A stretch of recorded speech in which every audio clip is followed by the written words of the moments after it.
এক গ্রামে ছিল দুই ঘনিষ্ঠ বন্ধু। একদিন তারা গল্প করতে করতে হযরত ওমর রাজিয়াল্লাহু আনহুর একটি হৃদয়স্পর্শী ঘটনা বলতে শুরু করল।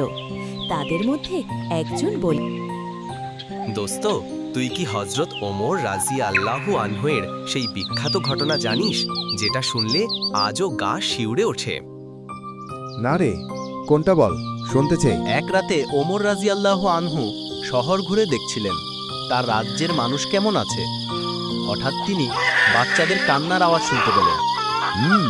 তারপর? তিনি ভিতরে গিয়ে দেখলেন এক মা চুলায় পাতিল রেখেছে, কিন্তু ভিতরে শুধু পানি, খাবার কিছু নেই। তাই নাকি? পানি কেন? মা চাচ্ছিল বাচ্চারা ভাবুক খাবার রান্না হচ্ছে, যাতে তারা ঘুমিয়ে পড়ে। আল্লাহ, এটা তো খুবই কষ্টের কথা। এই কথা শুনে ওমর রাজিয়াল্লাহু আনহুয়ের চোখে পানি চলে এলো। তিনি মনে মনে বললেন, এটা তো আমার দায়িত্ব, তারা আমার জনগণ। তারপর তিনি বাইতুল মাল থেকে নিজের কাঁধে করে তাদের জন্য আটা, ঘি, খেজুর নিয়ে এলেন। কিন্তু উনি তো খলিফা ছিলেন, কোনো সাহায্যকারী না।